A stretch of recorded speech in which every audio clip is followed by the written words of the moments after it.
O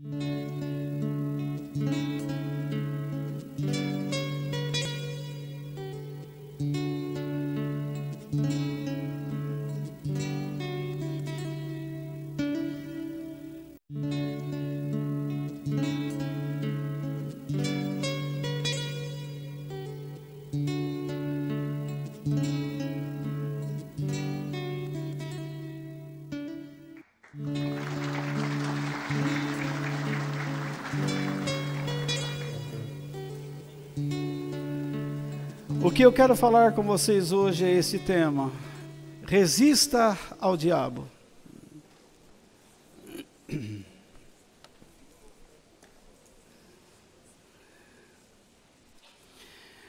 Em 1 Pedro, capítulo 5, versículo 6 a 8.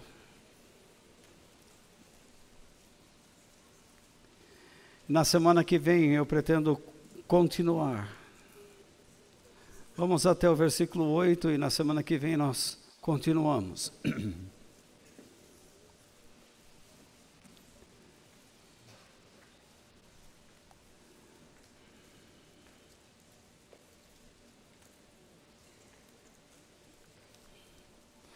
Quantas pessoas amarguradas vocês conhecem? Quem tem algum contato com alguém que você sabe e você percebe que está amargurado?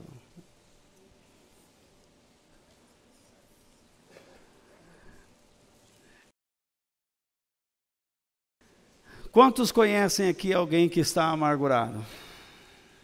Levante bem alto sua mão.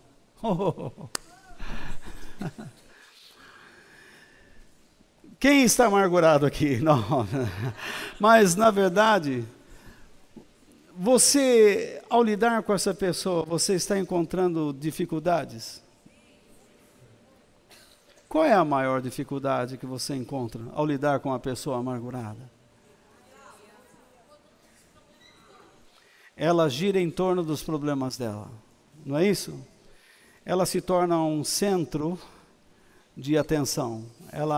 E na verdade ela puxa tudo que é ruim, não é? Como a Bíblia diz, um caos atrai outro caos, não é isso? A escuridão atrai escuridão, a tristeza atrai tristeza. Se você ficar na sua casa, deitado, chorando, você vai chorar a vida inteira. E se você quiser aceitar uma palavra de Deus nesta noite, eu vou pedir que você saia dessa posição e aceite uma experiência, uma vida de experiência com Deus, de comunhão com Ele, por meio de Jesus Cristo. Porque você pode ser muito mais forte e Deus pode encher você, não com uma felicidade terrena, mas com uma felicidade do céu, e que você é capaz de enfrentar qualquer situação e com a convicção de que você é mais do que vencedor em Cristo Jesus. Mas o apóstolo Pedro, nesse texto, no capítulo 5, versículos 6 ao 8, ele declara o seguinte: portanto, sejam humildes debaixo da poderosa mão de Deus, para que Ele os honre quando? No tempo certo. Entreguem todas as suas preocupações a Deus, pois Ele cuida de vocês. Estejam alertas e fiquem vigiando, porque o inimigo de vocês, quem? O diabo, anda por aí como um leão que ruge, procurando o quê? Alguém para devorar. Se essas pessoas com quem vocês conversam continuarem na amargura, ou se você mesmo continuar nessa atitude de tristeza, de depressão, se você está cultivando esse tipo de tristeza ou depressão, ou você não quer se livrar de traumas, de síndromes, o teu fim é esse: ser devorado, ser destruído. Jesus disse que na sua época os líderes religiosos agiam pelos princípios de Satanás, que é justamente destruir. E ele disse: O ladrão, que eram os líderes religiosos, o ladrão vem para roubar, matar e destruir. Então, quem é o ladrão? O ladrão é o falso mestre. É aqueles que ensinam o engano. E eles são influenciados por quem? Pelo pai da mentira, pelo diabo. E o que eles fazem? Eles roubam. Roubam de quem? De Deus. Eles estão atrás das pessoas que creem em Deus, que querem crer nele. Eles roubam, eles matam a vida espiritual dessa pessoa, faz com que ela se separe de Deus e depois a destrói, a conduz à desgraça.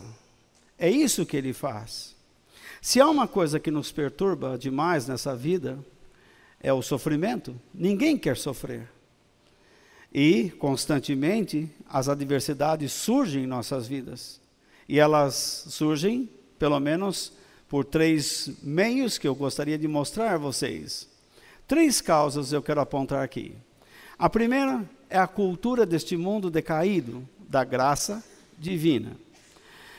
Nós vivemos num mundo onde ele prega livremente todo tipo de filosofia, que aguça abertamente ou desperta no homem o desejo ou o direito dele ser livre. Então ele diz, não, posso fazer qualquer coisa que me vier à cabeça.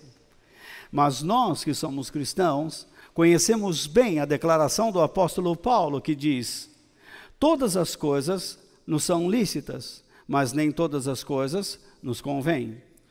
Então, o que Deus pede? Que nós respeitemos os direitos de outras pessoas, mesmo que elas não sejam cristãs.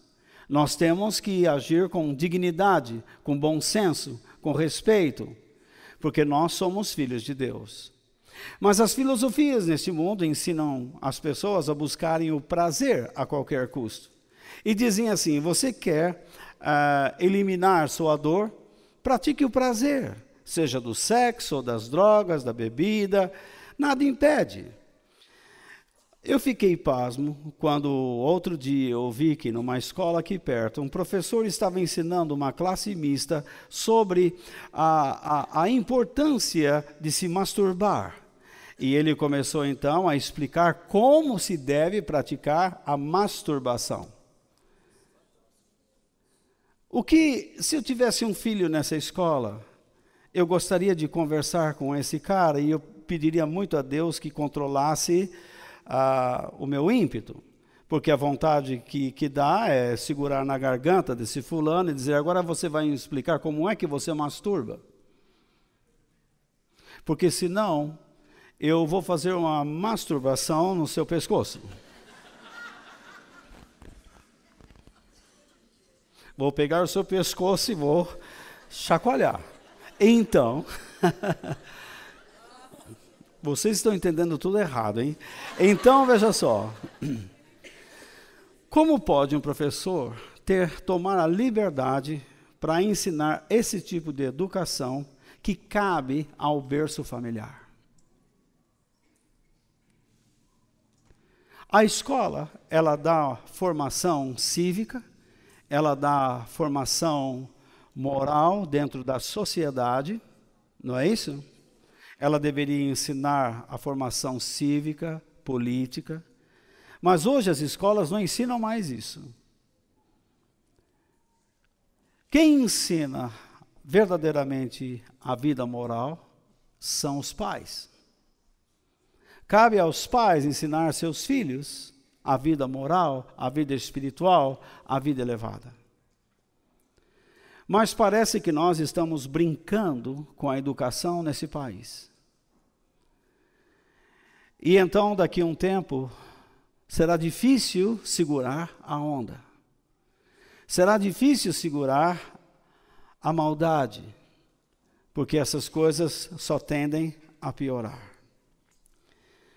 Eu tenho falado com vocês que muitas pessoas escolhem viver pelo prazer. E a filosofia que rege esse tipo de pensamento chama-se hedonismo. Os hedonistas, eles gostam de viver pelo prazer.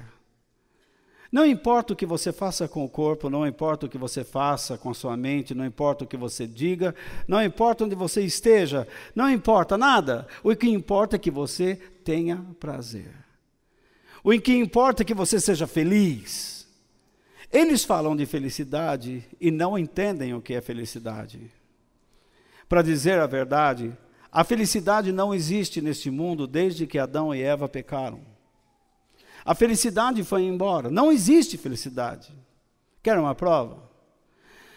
Você lutou tanto para se casar, casou, você beijou o seu marido, a sua noiva no altar, vocês prometeram amor, fidelidade, um monte de coisa, vocês dizem, vou te amar até o fim da minha vida. Mas quantas vezes vocês já chegaram a pensar, alguma coisa está errada? A felicidade só existe quando você faz a vontade de Deus. A felicidade não é um sentimento, minha gente. A felicidade não é um sentimento. A felicidade é uma certeza, é uma convicção que Deus dá de que você está no caminho certo. De que você está protegido e seguro e você está agradando a Deus. Então você sente aquela segurança, você percebe, você tem convicção daquela segurança. Você tem um filho e agora cadê a felicidade? Você tem que guardar ele. Toda hora você está com o coração aqui na garganta. Quando você manda esse indivíduo para a escola, então, você não sabe quem vai se aproximar do seu filho. Quando ele começa a arrumar amigos, você também entra em parafuso. Quando ele começa a mentir, dizendo que está na casa de um, mas está no outro lugar, você se entristece. A felicidade vai embora rapidinho. Se ele não age de acordo, ele não é feliz. E a filosofia de vida dele não apenas irá destruir sua própria vida, como também irá trazer destruição à sua família. O exemplo dele vai trazer também destruição àqueles que estão ao seu redor. Se você é um pai e uma mãe que não senta com seus filhos para educá-los no caminho de Deus, se você não se prepara, segundo a palavra de Deus, para ensinar seus filhos como eles devem andar no caminho de Deus, você nunca vai ser feliz. E o seu exemplo não será passado ao seu filho. Vai desencadeando uma destruição, porque ele não terá a construção de valores, ele não terá uma estrutura de caráter que glorifica a Deus, e ele vai aceitar qualquer tipo de influência. Mesmo ensinando as coisas de Deus, muitos se perdem, se desviam e aceitam qualquer tipo de influência. Porque a segunda causa do sofrimento são os nossos próprios erros e pecados. Nós escolhemos errar. O erro não é alguma coisa que acontece por acaso. Mas o erro que Deus condena é o erro da intenção. Quando nós planejamos errar, você sabe que aquele caminho vai trazer destruição para a sua vida, para a sua família, para os seus filhos, para os seus amigos, para o seu local de trabalho, mas você escolhe agir daquela maneira. Você toma a decisão. Então Deus fica triste e pede para que você se arrependa, que você mude o seu caminho, mas você não quer mudar. Então você começa a construir sua vida ou sua casa sobre a areia. Você tira a sua construção de cima de uma rocha e passa a construir sobre uma areia, e você percebe que a sua vida começa a afundar em pouco tempo. Por um período você está tendo todo o prazer, toda a alegria, isso sim que é vida, mas já chegam as tristezas. Elas chegam e chegam violentamente, porque Satanás, ele oferece um caminho que você quer, e você segue esse caminho, e daqui a pouco ele tira o chão debaixo dos seus pés, e você fica como que sem onde se equilibrar. Você se perde. A terceira causa é a permissão divina, que visa testar a nossa fidelidade aos seus planos. Deus também permite que nós passemos por adversidades. Ele até cria situações ou permite situações. Veja bem, quando Deus tirou o povo do Egito, nós contamos muito essa história, e vocês estão assistindo, alguns estão assistindo na televisão, aquela novela Os 10 Mandamentos. É muito legal essa novela, muito bom mesmo. No entanto, antes de Deus tirar esse povo de lá, esse povo teve que ser formado lá. Por meio de quem? Por meio da família de Jacó. Mas quem da família de Jacó foi levado ao Egito e se tornou um prisioneiro lá? José.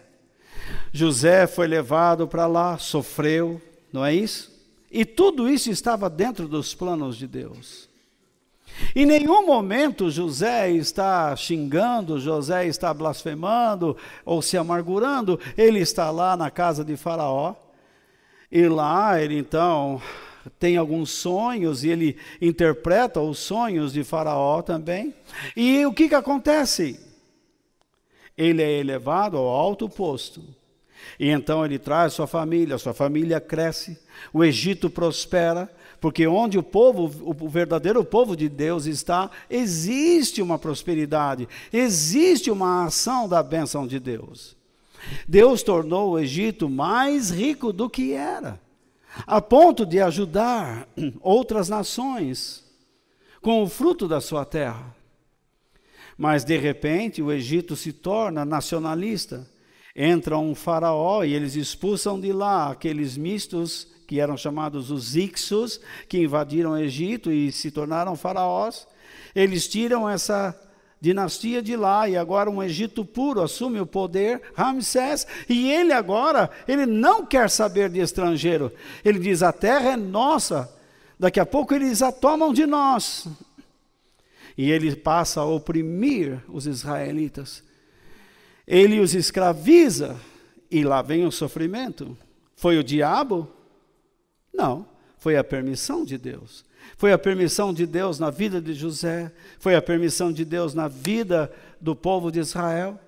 E agora vem Moisés. Moisés, criado na corte, e de repente ele tem que fugir para o deserto, porque ele matou um egípcio, ele foi apartar a briga de 2 hebreus, ele está agora no deserto fugindo. Para ele o mundo caiu, Deus o lançou para o nada. Por acaso foi uma ação do diabo? Não, foi a ação de Deus. Em tudo isto Deus estava preparando o quê? Um povo, uma saída, um país. Então Deus pega aquele povo, tira do Egito e coloca no deserto. E lá no deserto eles têm que passar por uma série de dificuldades. Por acaso foi o diabo que criou essas dificuldades? Não. Foi Deus quem colocou essas dificuldades para provar, para testar a fidelidade daquele povo. E eles foram aprovados? Não. Todos eles que receberam a promessa de entrar na terra prometida não entraram. Por incrível que pareça, aqueles que entraram na terra prometida foram os filhos, foi a outra geração que veio a partir daquele povo. Por quê? A segunda geração dos israelitas foi aprovada, porque eles também foram testados. Você está sendo testado. Deus testa a sua fé. E se você não passa no teste, Deus é obrigado a testar você de novo. Até que você aprenda a ser fiel.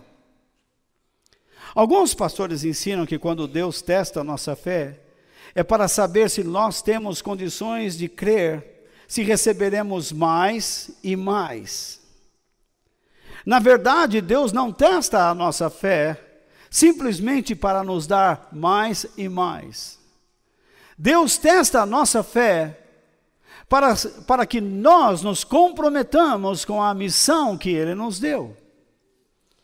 Parece que ser cristão hoje em dia é frequentar uma igreja ir atrás de milagres, ir atrás de bênçãos, ir atrás de curas, ir atrás de tantas coisas, de interesses pessoais.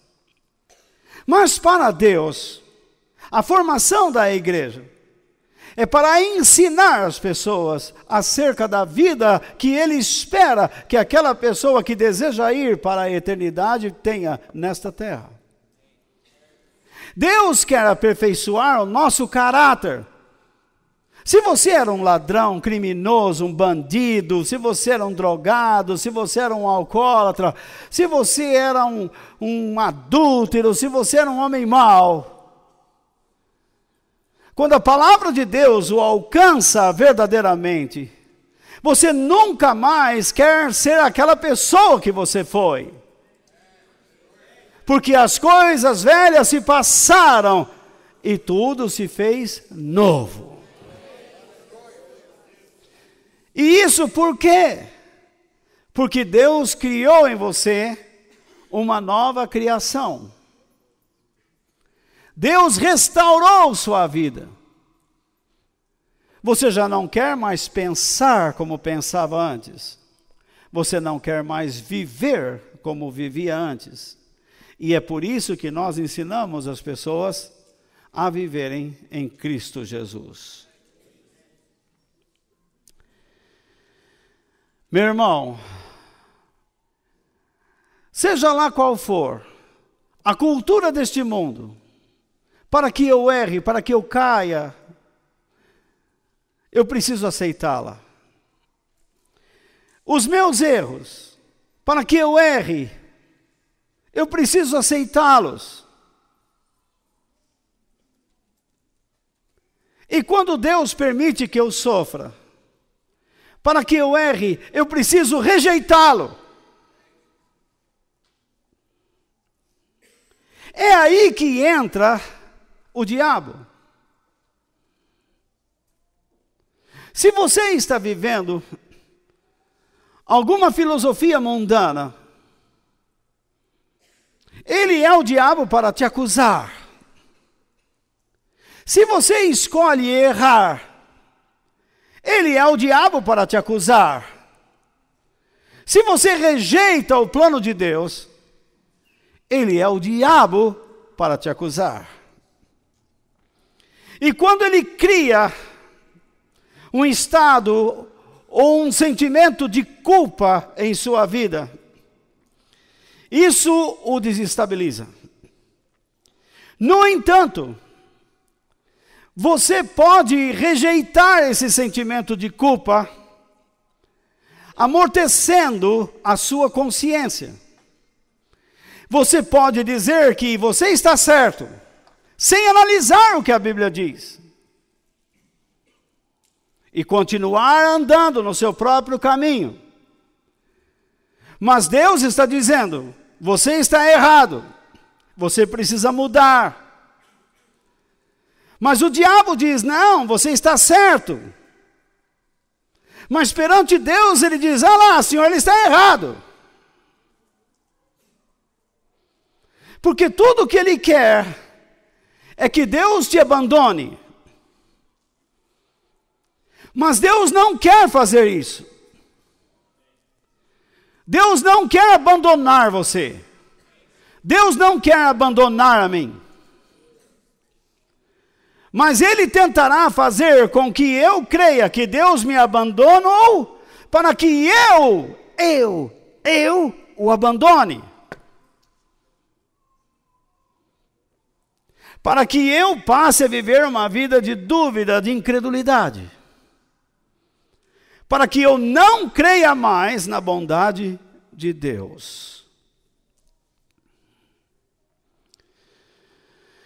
Eu conheço muitas pessoas que dentro da igreja já me disseram, jovens, meia idade, e eles me dizem, Walter, eu passei por uma situação difícil, eu errei tanto, e agora eu quero me consertar perante Deus, não quero mais levar a vida que eu estava levando, não quero praticar o que eu estava praticando. O que eu tenho que fazer? Acreditar na sua declaração Sim. Porque eu não posso condená-lo, não posso julgá-lo. Ele está declarando, acredito que com sinceridade. Mas depois de 2 ou 3 meses, eu procuro observar onde essa pessoa está, e ela não está. Ela voltou a praticar tudo o que praticava, em nome do prazer e de seus interesses pessoais. Jesus disse: aquele que vive para os seus interesses, nunca terá a vida. Ele estava dizendo: permita que Deus esteja inserido em tudo o que você faz, até mesmo nos seus interesses.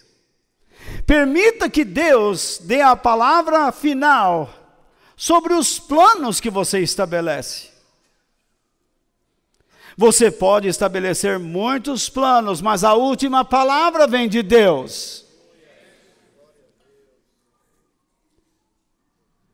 Mas ele não quer. Ele quer viver pelo seu prazer, ele quer conquistar o que ele quer. E ele sabe que Deus irá atrapalhá-lo. Se ele se conduzir para dentro da palavra de Deus, será para ele um grande estorvo.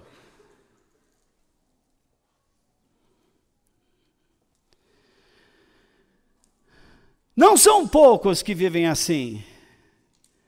E examine a nossa sociedade.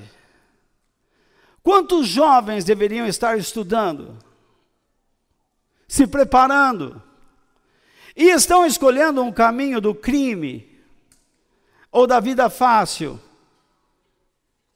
porque pensam eles ser este o caminho mais fácil de obter as coisas que eles querem. Eu fico pasmo com a imprensa brasileira, que toda hora culpam a polícia quando um bandido morre. Como no caso desse menino,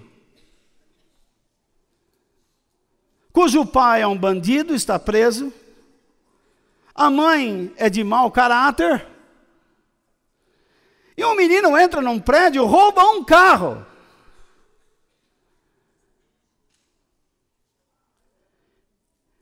E os jornalistas ficam espizinhando, tentando encontrar pelo em casca de ovo. Eu lamento a morte dessa criança, mas é o que ele escolheu. A Bíblia ensina que você planta e você colhe o que plantou. Se você plantar para o bem, do bem você vai colher. Se você planta o mal, do mal você também vai colher. Então, muitos cristãos, eles vêm à igreja de domingo, e escutam uma palavra, um ensino, mas eles não permitem que isto ingresse ou entre em suas almas e seus corações. Porque eles não querem. Porque isso é uma pedra de tropeço na vida deles. Eles não se imaginam perdendo seus momentos de prazer. Mas ao mesmo tempo eles pensam, eu sou cristão. O apóstolo Paulo, hoje eu não vou pedir que vocês abram as Bíblias, não, vou colocar tudo aqui. O apóstolo Paulo nos diz o seguinte, em 1 Coríntios capítulo 10, verso 12. Portanto, aquele que pensa que está de pé, é melhor ter cuidado para não cair. O verbo pensar que está aqui, aquele que pensa. Esse verbo significa aquele que imagina, tem uma imaginação de si, ele acha alguma coisa de si. E eu sempre digo a você, que aquele que acha não sabe, e aquele que sabe não acha, pois ele sabe. Quem tem convicção, sabe o que faz. Mas quem acha, imagina que está fazendo o que é correto. Essas pessoas se julgam homens ou mulheres espirituais. E às vezes se acham no direito de julgar outras pessoas. Porque eles dizem, eu sou espiritual, porque ele veste uma capa. Mas quando estão sozinhos, eles não são nada. A sua linguagem solitária prova o que eles são. A ausência de Deus em suas vidas prova o seu vazio, a sua deficiência, tanto moral como espiritual. Vocês me desculpem, estou com um pouco de dificuldade. Vocês têm que ter um pouco de paciência hoje comigo.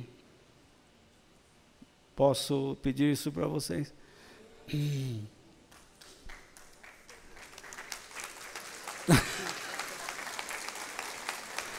Oh, vocês aplaudiram a minha deficiência, obrigado.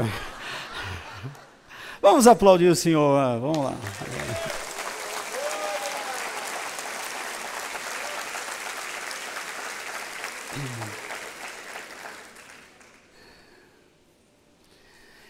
É um erro pensarmos que somos melhores que outras pessoas. Mas é um erro não perceber o erro na vida de outras pessoas. Por exemplo, vou tocar num assunto que vai entristecer alguns. Eu não sou contra nenhum cantor evangélico, mas gostaria de saber por que eles cobram para cantar.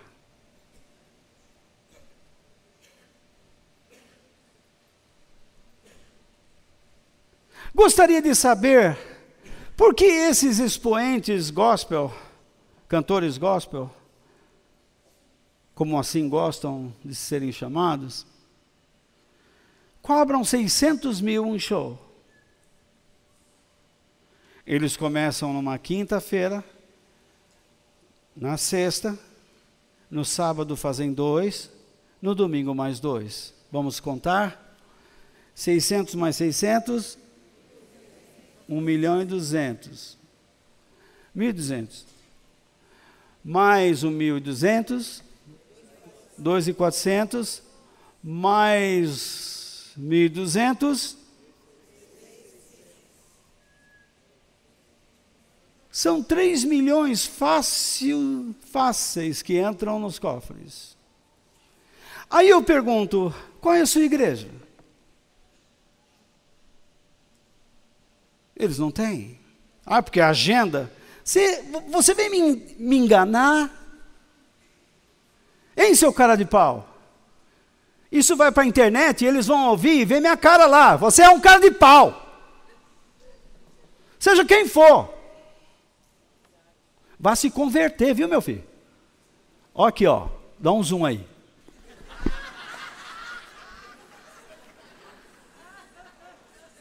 Se convertam. Cantores evangélicos, se convertam. Vocês estão destruindo o louvor.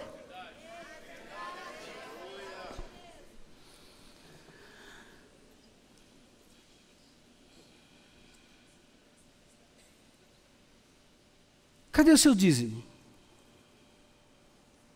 Onde você dá o seu dízimo? Onde você dá a sua oferta? Como é que vocês têm a cara de pau de convocar um número enorme de jovens para pular, sair do chão, no sapatinho? Se vocês nem comprometidos são com a igreja local.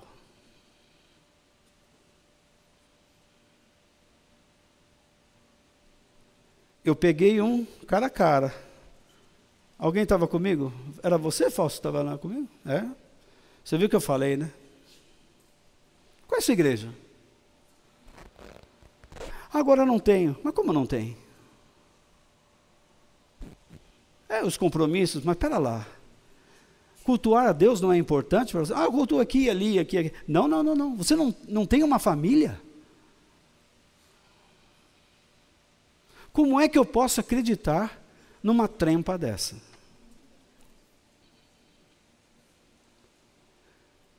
Existem hinos que são muito bonitos, mas a vida deles é um fracasso. Não é um bom exemplo. É um erro. Eu não estou condenando, eu estou pedindo que eles se convertam. Mas vocês não entendem isso. Vocês não querem entender o meu amor pela obra de Deus e pelo nosso Deus. Porque o nosso Deus não merece isso.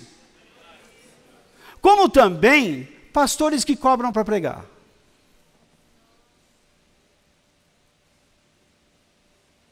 Qualquer pastorzinho vai pregar num lugar, numa conferência, quanto é 10 mil?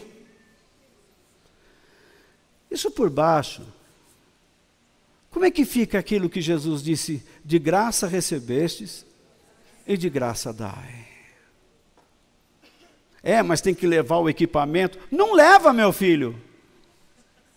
Se você é bom, como fala lá na roça, se você é bom mesmo, canta no peito. Sorta o playback, que nem falam, sorta a bênção. E vai, meu filho.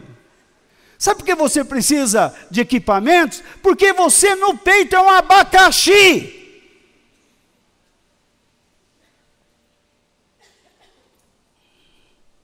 Talvez eu cante melhor que você.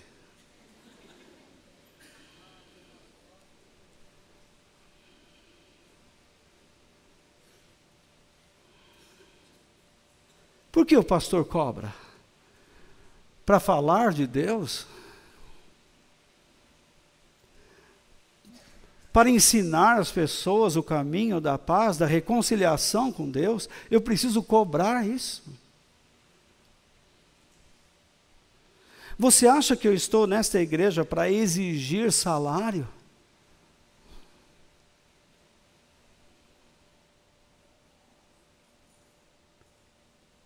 Eu não exijo nada.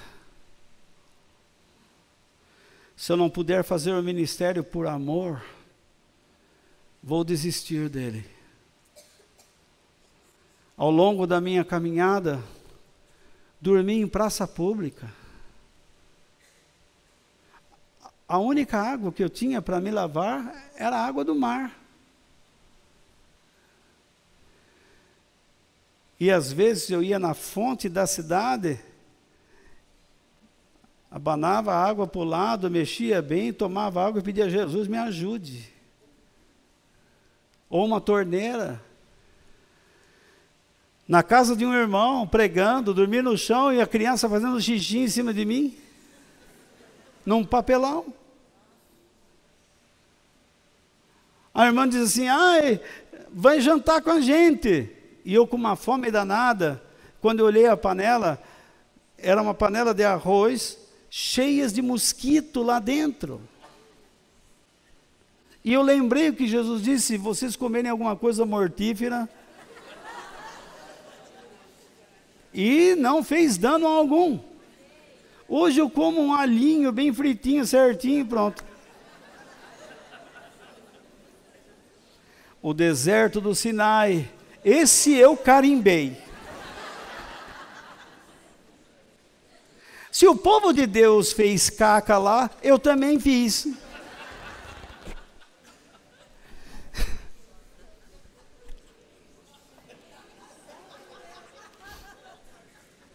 Vocês gostam de tudo que é coisa errada, né?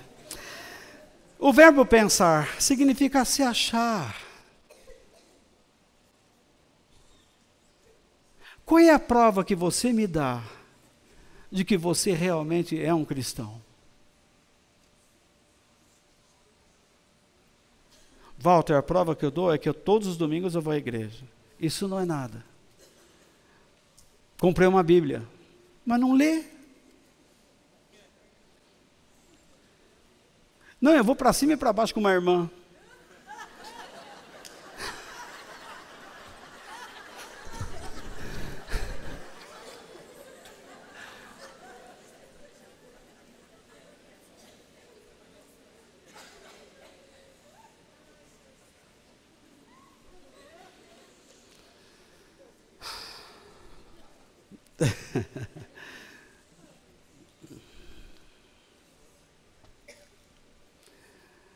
Se você não consegue provar que você tem compromisso com o Evangelho, em amar as pessoas que estão se perdendo, se você não tem compromisso em querer aprender para ensinar pessoas que precisam crescer,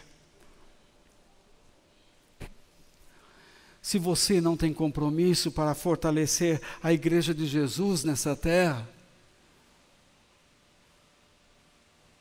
você se acha.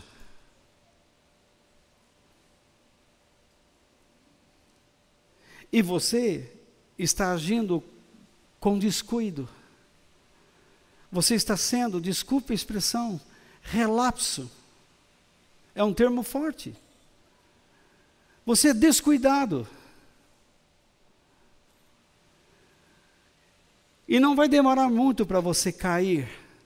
Se é que em algum dia você conseguiu se levantar.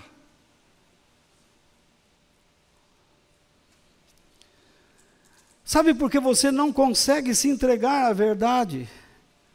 Por causa do orgulho e o egoísmo. É isso que te impede de ser um homem e uma mulher de Deus. Sabe o que te impede de confiar em Deus? Mesmo em meio a todo o sofrimento que você enfrenta, sabe o que te impede de mudar a trajetória da sua vida? Sabe o que te impede de buscar a verdade de fato e abandonar a mentira que você crê? Sabe o que te impede de lançar fora esse pacote de crenças erradas que você carrega, que não lhe traz nenhuma vida, só lhe traz uma segurança social do meio ambiente em que você vive? Porque ali você é respeitado ou respeitada. Sabe o que te impede? Você ter o desejo de servir o teu próximo? O orgulho e o seu egoísmo. No livro de Provérbios, há 2 versículos que eu quero colocar para vocês aqui.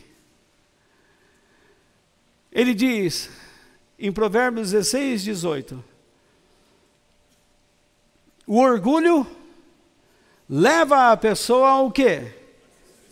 A destruição. E a vaidade faz cair na desgraça. Veja o que Jesus disse: o ladrão vem para matar, roubar e concluir sua obra, trazendo o quê? A destruição. E a destruição é o quê? A desgraça. E o que é desgraça? Viver sem a graça. Você pode imaginar sua vida sem a bondade de Deus? Eu não consigo. Eu não consigo viver sem pensar na bondade de Deus. Eu não consigo me imaginar longe da riqueza que vem dos altares celestiais. Mas o que leva o homem à destruição É o próprio diabo? Não, é o próprio homem. O diabo não pode conduzir você a nada. O diabo não pode levar você à destruição. Ele vem para isso, mas não pode. A menos que você queira.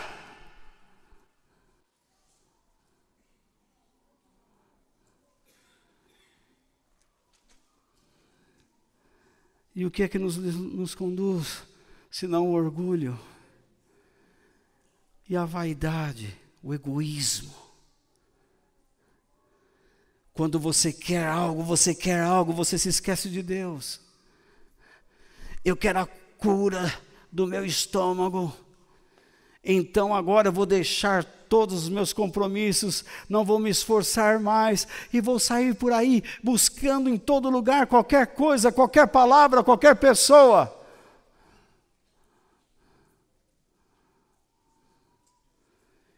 Isso é uma destruição. A minha igreja não está arrecadando. Ai, meu Deus do céu, vou passar fome. Ai, Jesus, e agora? Preciso criar uma coisa. Olha, irmãos, a semana que vem vamos começar uma campanha aqui. A campanha do pelo.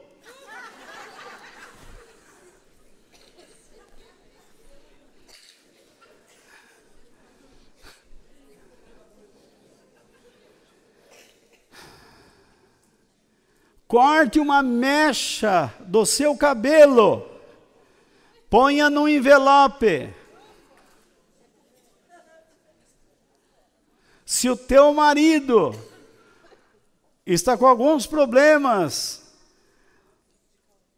toda semana corte um fiozinho daquela mecha e ponha na roupa dele, escondido.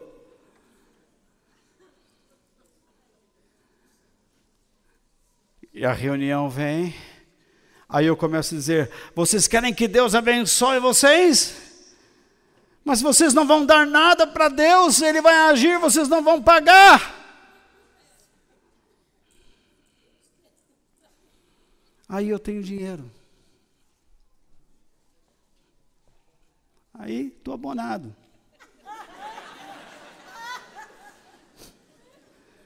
Esses 10 é do meu neto que ele não pegou.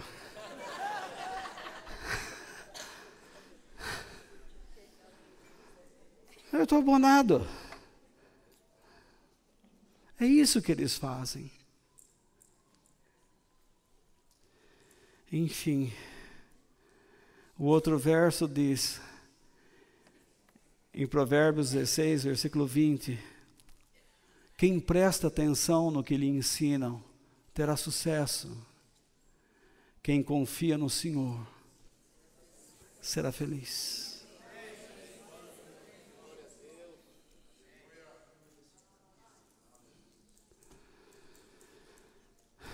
Se você entra aqui e você joga a sua mente longe,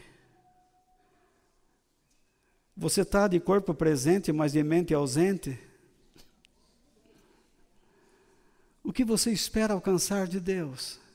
Você espera que no final da reunião, quando nós passarmos as salvas, a coleta, você colocando uma oferta na coleta, então Deus vai abençoar você? Seu dinheiro é maldito.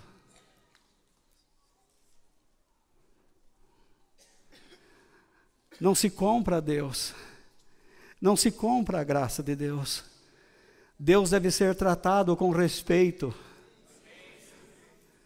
O temor do Senhor é o princípio da sabedoria. Vocês que são jovens, vocês devem respeitar a presença de Deus. Vocês devem aprender a amar a Deus na sua juventude, como eu aprendi.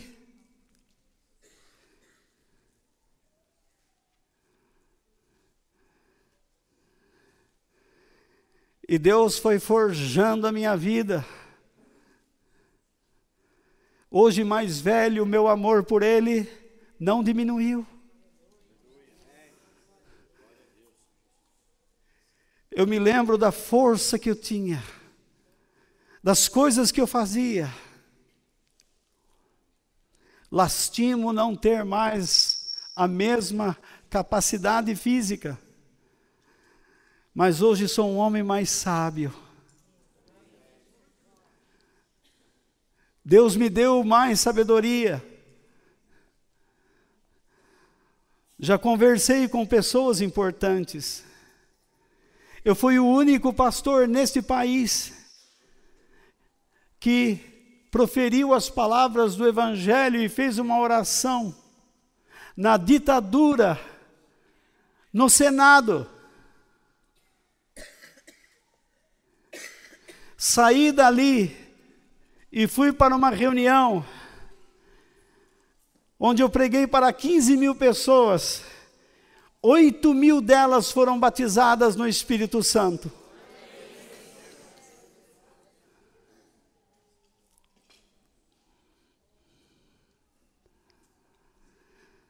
Eu poderia me orgulhar de muitas coisas, mas como? Esse trabalho não é meu. Eu sou um pedaço de carne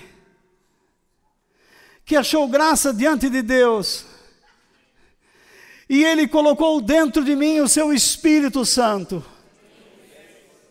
e disse para mim, como disse a Abraão: anda na minha presença e ser perfeito, faça a minha vontade. Não importa se você tem dor, se não tem, ande na minha presença.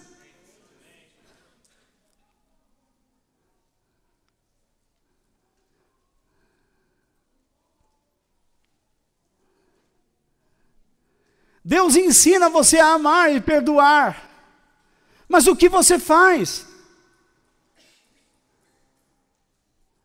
Você prega o ódio, se não as pessoas, a si próprio.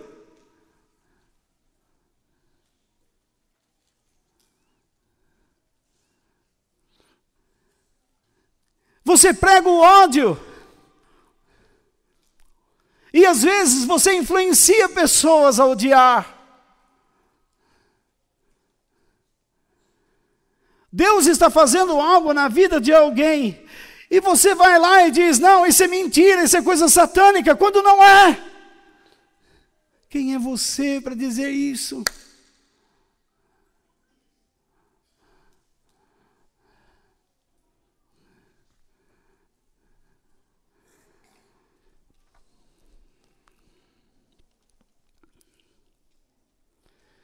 Esse nosso texto bíblico de Pedro nos ensina 7 verdades que nós devemos crer de todo o coração, e que eu gostaria que vocês lessem, ou tirassem foto, ou anotassem.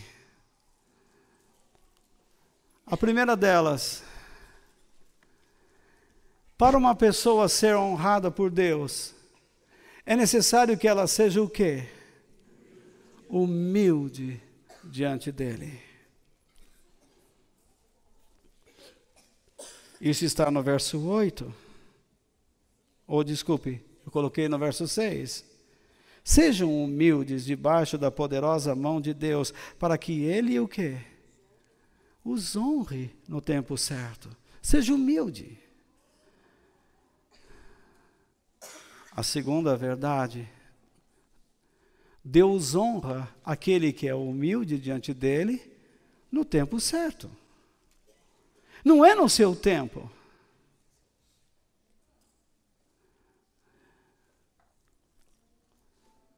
Não é no nosso tempo. Para com essa história de determinar. Eu determino. Quem é você para determinar a Deus alguma coisa? Diga: Senhor, eu não entendo nada. Eu não estou sabendo como lidar com essa situação. Eu não sei como enfrentar minha tristeza, minha depressão. Eu não sei como enfrentar esses traumas, meus inimigos. Eu não sei como enfrentar esse momento. Me ajude. Eu quero estar dentro do Senhor. Posso ir adiante? A terceira verdade: a mão de Deus é poderosa para esse tipo de pessoa. Que tipo? Humilde. Não é todo mundo que Deus vai agir com poder na vida dele. Mas Deus age poderosamente na vida de uma pessoa humilde, que reconhece sua fragilidade moral e espiritual, que reconhece as suas limitações, e ele para de fingir. Ele não sai por aí dizendo, eu tenho fé. Não, ele diz, eu estou lutando para que Deus me ajude. Eu estou pedindo a Deus que Ele me ajude a confiar nele, que Ele me ensine seus caminhos. Qual é o mal nisso?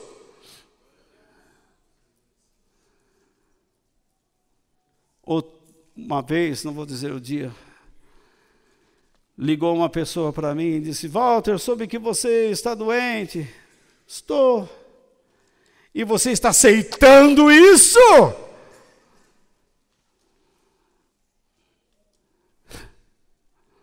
Quanta bobagem que nós criamos. Onde está escrito na Bíblia que você não deve aceitar? Ou deve aceitar? A Bíblia ensina que nós devemos buscar conhecer a vontade de Deus. E uma vez que você conhece a vontade de Deus, então você vai saber e vai julgar o que deve aceitar e o que não aceitar. Isso é tão lógico. A salvação envolve tanto a alma como a mente. Mas me parece que algumas pessoas acreditam que a salvação envolve apenas o sentimento.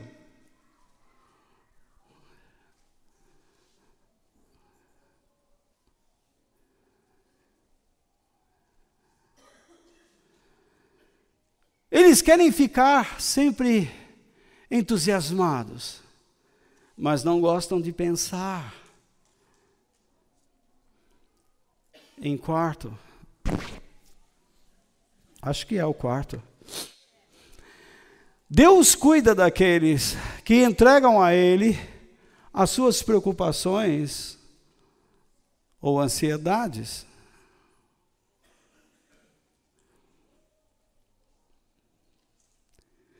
Eu já vi pastores pregando assim, hoje você está aqui, se você entregar hoje a sua ansiedade a Deus, Deus vai te ajudar. Como que é entregar a ansiedade? É simplesmente falar, Deus te entrego. E esperar pelo final da reunião e sair receber algo? Você sabe o que é entregar? Entregar não é uma situação passiva, ela é ativa. Entregar significa que você está dizendo, Deus, o que eu tenho em minha mente são estas perturbações, mas eu não quero conviver com elas, eu quero que o Senhor me ensine a pensar como o Senhor pensa, me ensine a ter os teus pensamentos, a fim de que eu possa colocar nas tuas mãos as minhas atividades e pedir que o Senhor me oriente em cada situação. Isso é entregar. Uma pessoa que diz assim, Deus, hoje eu te entrego em nome de Jesus, amém. Aí sai, não acontece, mas eu entreguei. Não entregou nada. Você nem sabe o que está fazendo. Nem orar você sabe.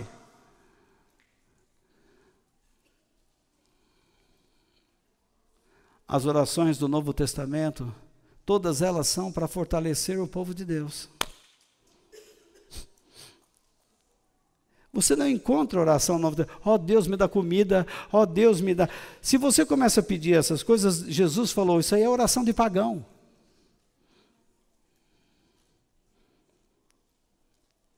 Ou você confia, ou não confia.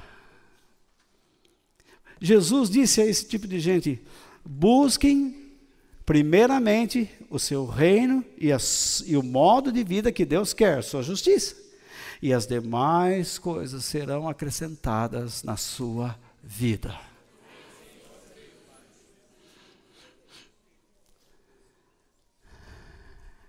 Sexto. Quinto. Eu coloquei 7, mas são 6, viu? Desculpe. A igreja tem um inimigo, e esse é o diabo, que no grego significa o acusador. Isso significa diabo, diabolos.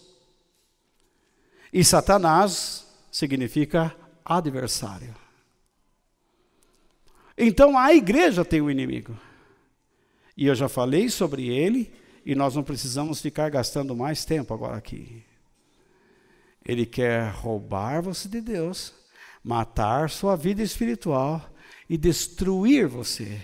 E então ele vai conduzir você para o caminho do orgulho e egoísmo, e você não vai pensar mais nas pessoas que te amam, você não vai pensar mais nas coisas que são essenciais à sua vida. E em sexto lugar, o diabo procura destruir aqueles que são espiritualmente descuidados.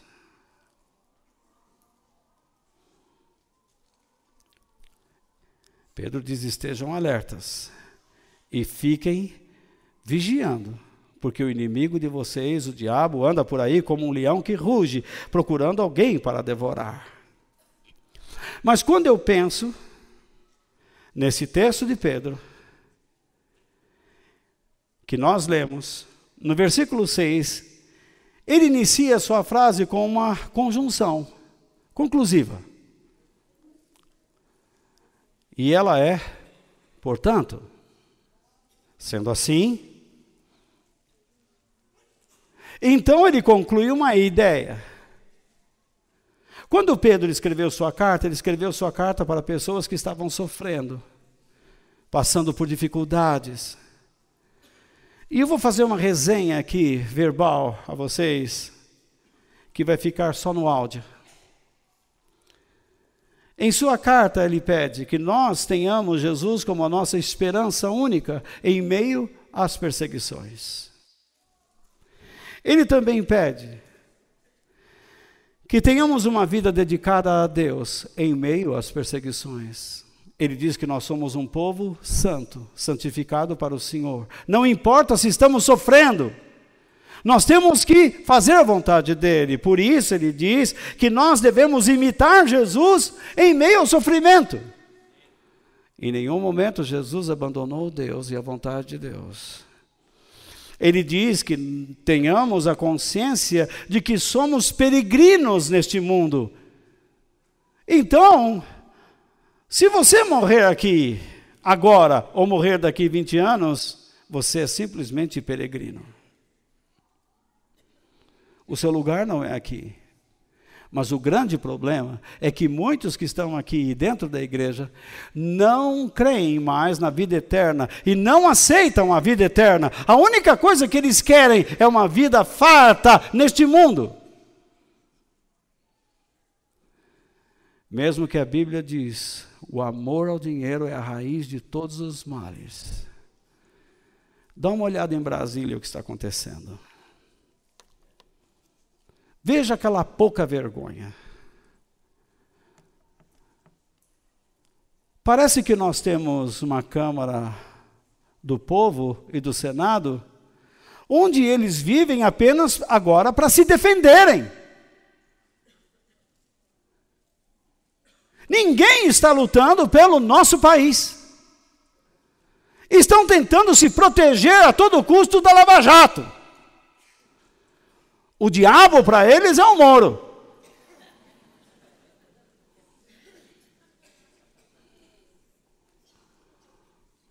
Isso é uma vergonha. Agora surgiu o nome do Temer.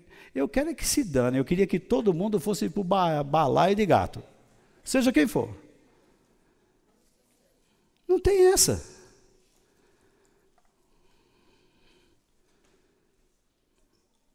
Aí vem as feministas, mas não tem mulher.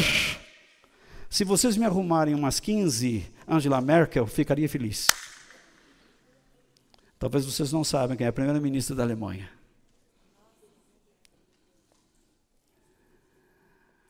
Mas com Jandira, tia, vó, Gerarda.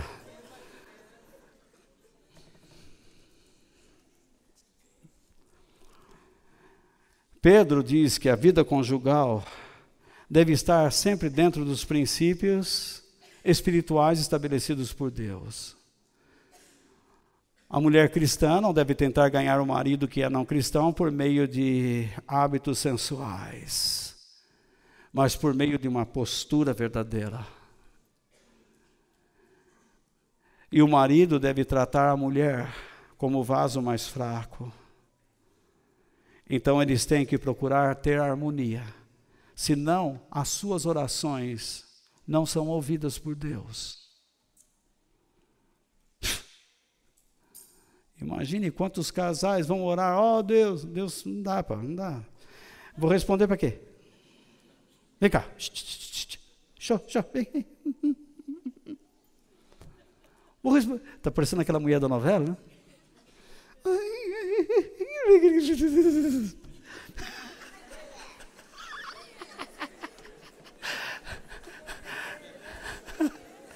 É uma tal que quer ser baronesa, né?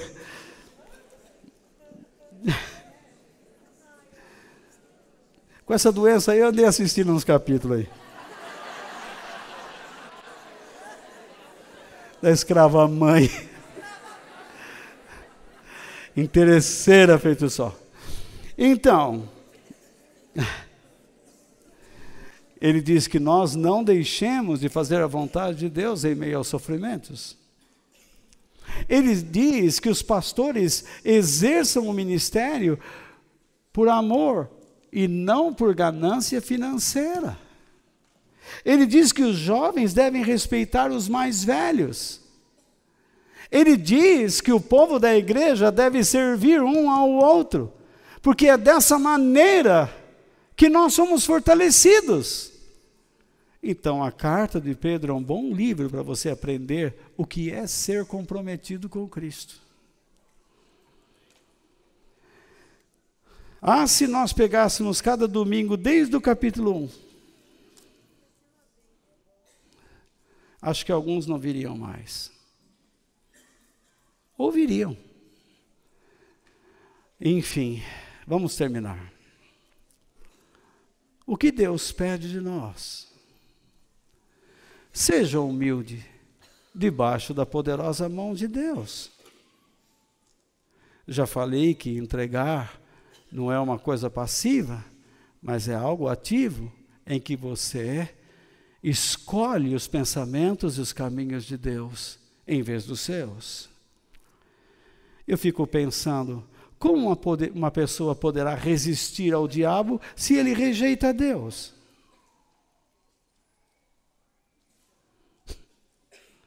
Como uma pessoa pode ter poder sobre o diabo se ele rejeita o poder de Deus na sua vida para o transformar?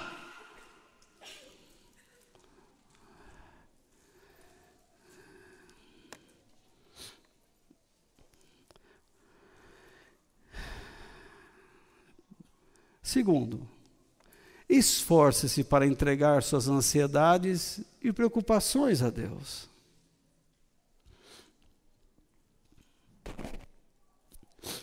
Como eu poderei entender as artimanhas do diabo se eu não entendo o caráter e os planos de Deus? Algumas pessoas vão à igreja e dizem assim, pastor, faz uma oração especial para mim. Oração especial. Essa custa. Ah, então faz uma oração normal. Essa é de graça? De graça.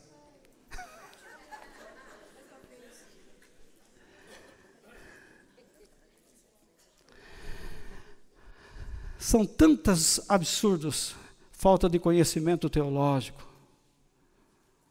E o povo de Deus vai sendo enganado o tempo todo. Ó, pastor, estou aqui, eu estou com um diabo na minha vida aí. Eu pergunto, quem é o teu marido?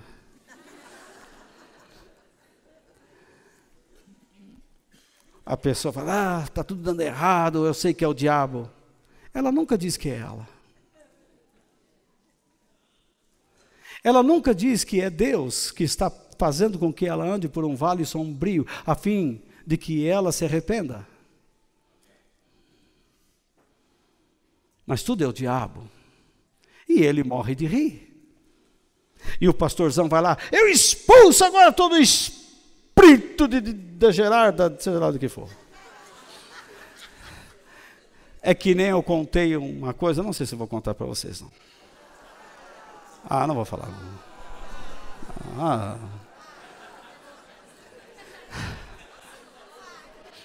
Tinha um pastor alemão, não é um cachorro, um homem alemão, germânico.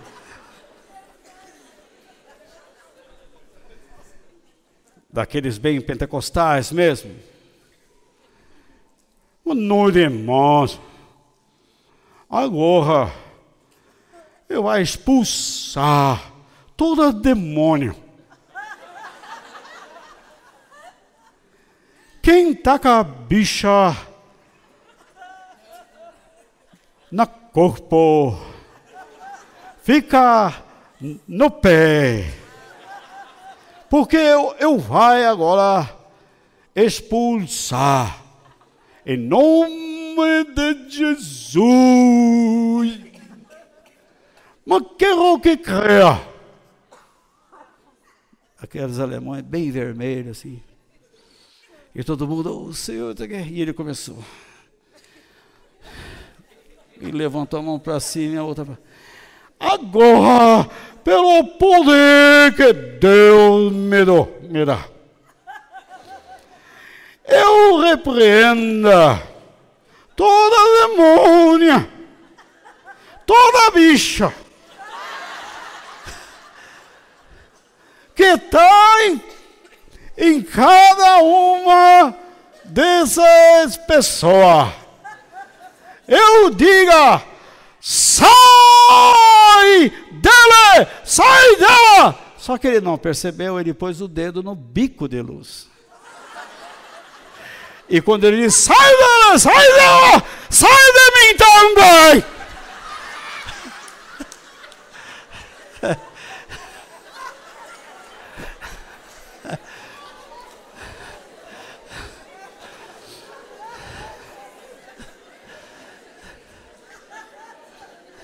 Sai da minha vida!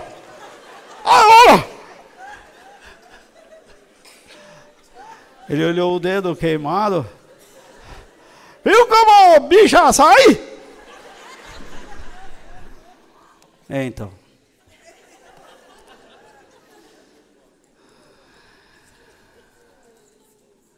Seja cuidadoso com a sua vida espiritual.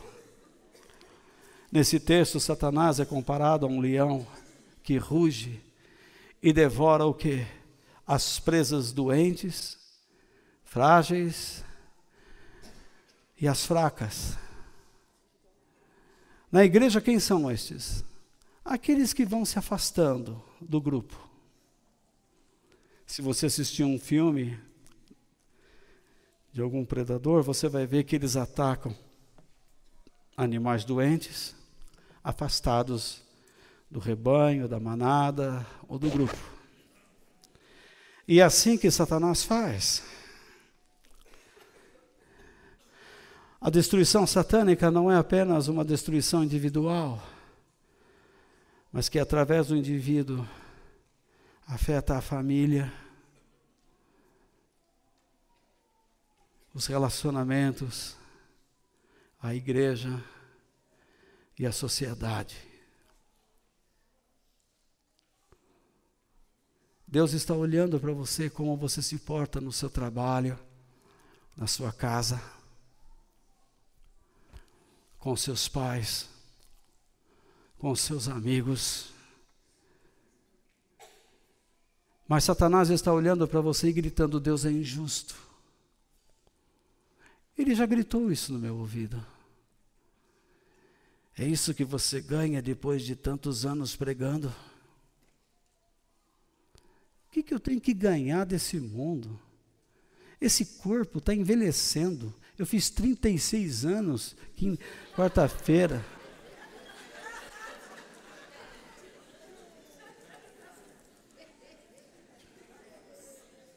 O que é, Edna?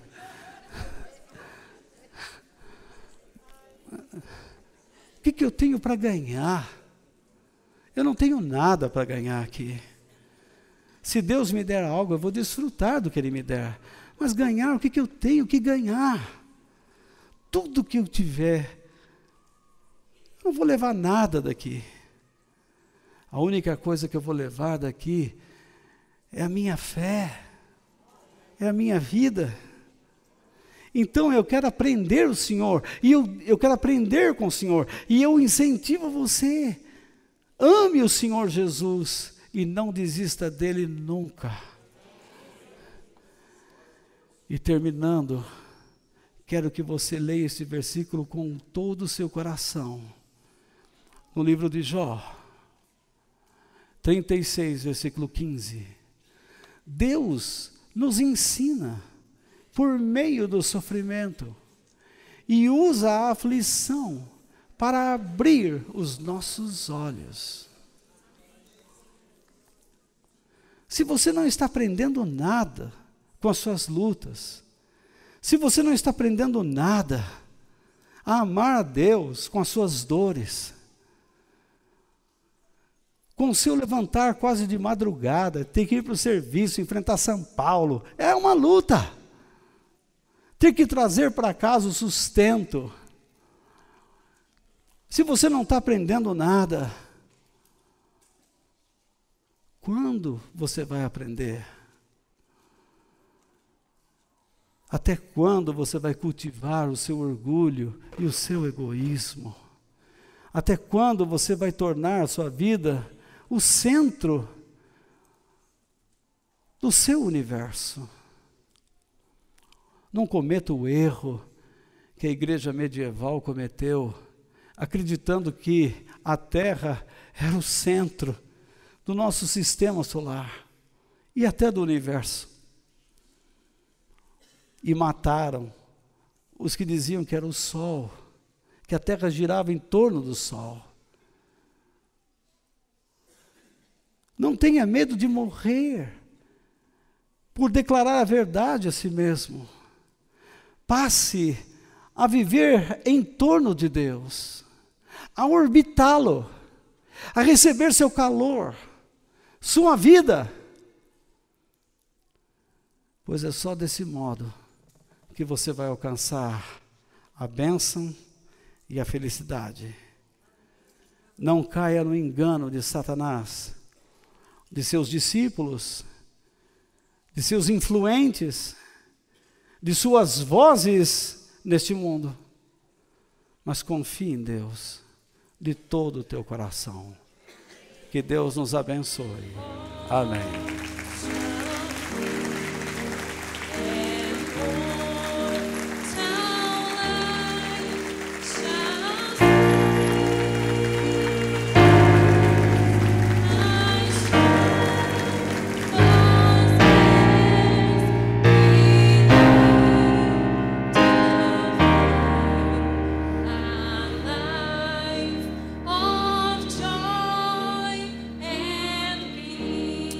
Amém.